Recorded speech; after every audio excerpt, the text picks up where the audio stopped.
Today I'm manipulating text in Affinity Designer for the iPad. Hi everybody, Steve Elliott here. Today I'm working in Affinity Designer on the iPad and trying out the text. I have to say they have totally nailed this.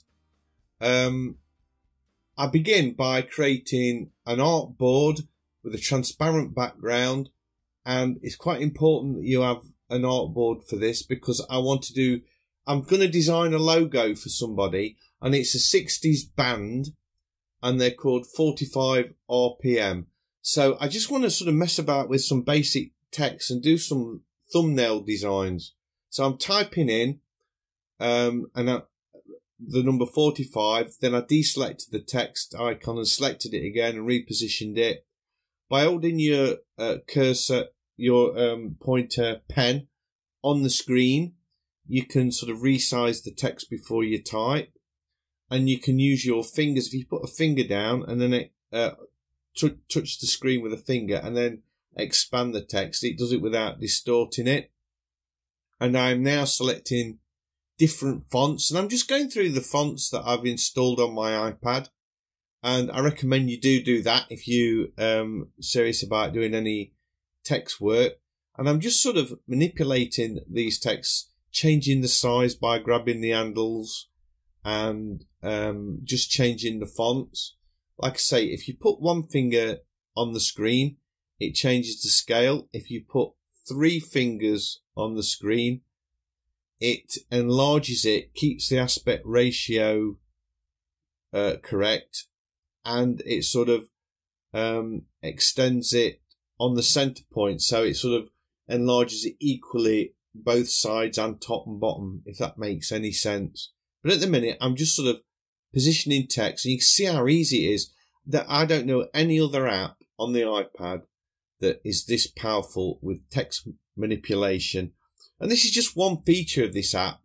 And as somebody with a sign making background, I use CorelDRAW a lot on a PC, and this totally holds its own with that. And it's a great tool for just sort of messing about. I did this sat on the settee watching TV, and I was just sort of messing about with ideas, and it took me, well, this is a real-time video, so you can see it's only taken me minutes to knock together some simple ideas. And basically 45 RPM means 45 revs per minute of the old singles records that people would buy in the 60s. So if you're of that era, you will totally know what 45 RPM means. So it's kind of straight away, anybody that saw this for a band name would recognize that they're probably from the 60s or maybe the 70s or something like that. And also sort of black and white colours were quite we used a lot in the 60s for design, so I thought I would sort of stick with that theme to start with. And you can see it's dead easy to put outlines around the text and sort of colour in the body of the text one colour, and then put the outline as another colour. But I would say open up the advanced tool on the stroke and select fill line behind fill and scale to image. That way, if you don't, you make the outline bigger, it starts to destroy the shape of the text. So you do it the other way, it keeps that ratio or the shape of the lettering correct. You see there I did the 3 finger thing, scale the circle. So this is my first attempt. If you draw a box around all of your objects, you can select them all and move them quite easily. And it's easy to reposition objects behind others by just opening up the layer stack and dragging a shape down. You can see here you can actually center things by so there's a little magnet in the bottom left screen that's selected, and that's my first artboard.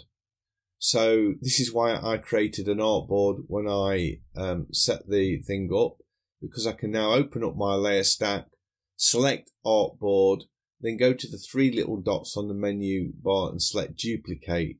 Then I can rename that new artboard to artboard 2, and that's important because you've got an option to export just single artboards. So if you come up with a final design, you can just choose that one to export. So I've already got my text typed in and everything now, and I can start sort of changing that. So I select the 45, and by clicking on that white little circle at the top of the 45, you can rotate text really easy. And that's what I was doing there. I think I've sort of had a mental blockage then, deciding what I was going to do. And then I stumble across a font. I don't know when I'm going to do that. I think it might be now. I'm just sort of scrolling through fonts. I haven't really got any idea what I wanted to do, and I was selecting them. And some of them are really awful, and others kind of work really well. I got an idea of that. I wanted like the 45 and the RPM overlapping. So I sort of start resizing them, and it's dead easy to resize stuff. And don't forget, this is all vector, so you never destroy the quality of your artwork. It always stays pin sharp, and you can export this, sort of any size.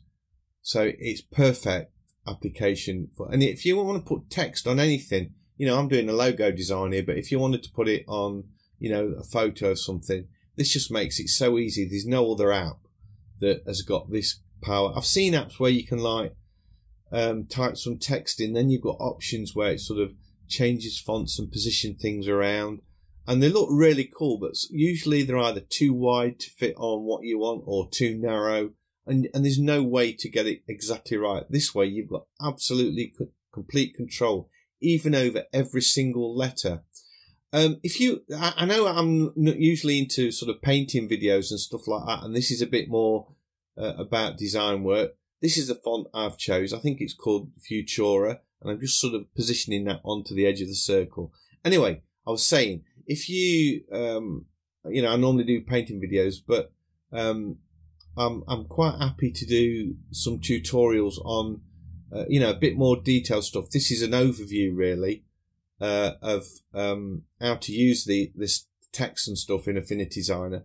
Put a comment in the comments, please, and let me know, because I'm quite happy to do this, because I do enjoy using Affinity Designer. This is my newest favourite app, without a doubt. There are a few teething problems with it, because it's only been out a couple of weeks, and I have found something wrong with this, which I'll point out to you in a bit. So the first one, I've sort of used some quite chunky, the first design I used some chunky fonts and then a skinny one, but this time I'm going for much more cleaner fonts, and you can see I've now removed the outline off the 45, but kept it on the RPM, and I'm sort of designing it so the tips of the 4 and the 5 and the M all touch the outer edge of the circle, and I thought that sort of makes a nice clean design. I really like that one. But then I continue. I think, come on, let's have one more. So I duplicate the artboard again, reposition it. When you change the name of the artboard, it doesn't actually change on the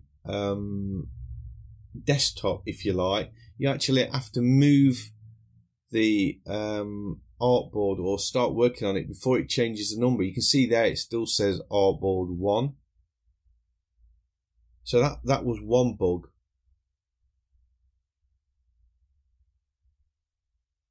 So I'm thinking, I can't remember what I did with this one. Oh yeah, I wanted sort of like I wanted the font at the bottom to be the same as the 45, the RPM the same as the 45. And I think I go back to this overlapping, but I want the 45 on top of the RPM. I think that would look a lot better. So I just went to the layer stack, clicked on the 45 and dragged that above. And it's that easy to reposition things.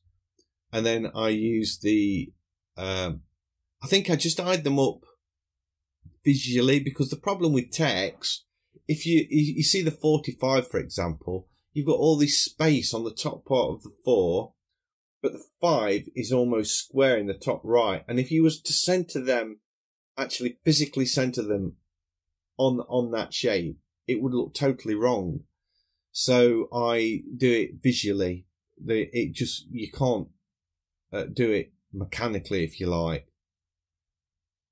So there I have got 3 logos, and I'm thinking on the third one I might just add a little bit of tonal contrast. So I'm thinking of doing the disc in the background a grey colour. So I just open up the colour wheel and just change that. I had problems with the colour picker as well. At one point that wasn't working. I don't know if I had done something wrong or if there was a bug in the app, but it worked sometimes and then not others. And then I put an outline around that circle as well, making sure that I'd selected it to enlarge to scale with the image. So then I go to export, and because I just want this 45, the Artboard 2 to export, and where it says old document, it's sort of, I changed the name, but underneath that it says area, and then it says old document, and it was grayed out, and that's where you should be able to choose Artboard 2 to export it, and it just, it was just grayed out, and I couldn't do it. So what I ended up doing, I tried different way. I thought, is it because I've got PNG selected? So then I tried the JPEG and the GIF and the TIFF, and I just went through all of the options to see if that would solve it, and it didn't. So what I ended up doing, I went back into the image, I turned off the artboards that I didn't want to use. I then I just made them invisible, and then I exported it as a PNG and opened that up on my desktop and cropped it. I could have cropped it on the iPad, but I loaded it up onto the desktop to make this video. So I just cropped that, and that's what you see in the opening scenes of the video, the PNG of the final design. So that's how you can use simple text in Affinity Designer, or that's how I've used it, just as a tryout really, just to see how good it was. I was really impressed. It was dead smooth. It's everything I was expecting from it, really, because I'd use vector. I don't draw with them much. I'm much into using them for doing poster work, if I've got any poster designs to do, anything like that.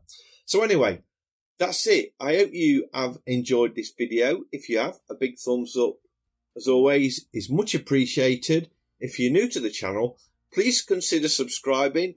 I have lots of videos, not like this at all really. Most of them are about painting digitally in a fine art style and portraits and landscapes and stuff like that. But I do the occasional one on Affinity Designer. So that's it. Hopefully I will see you in the next one. Bye.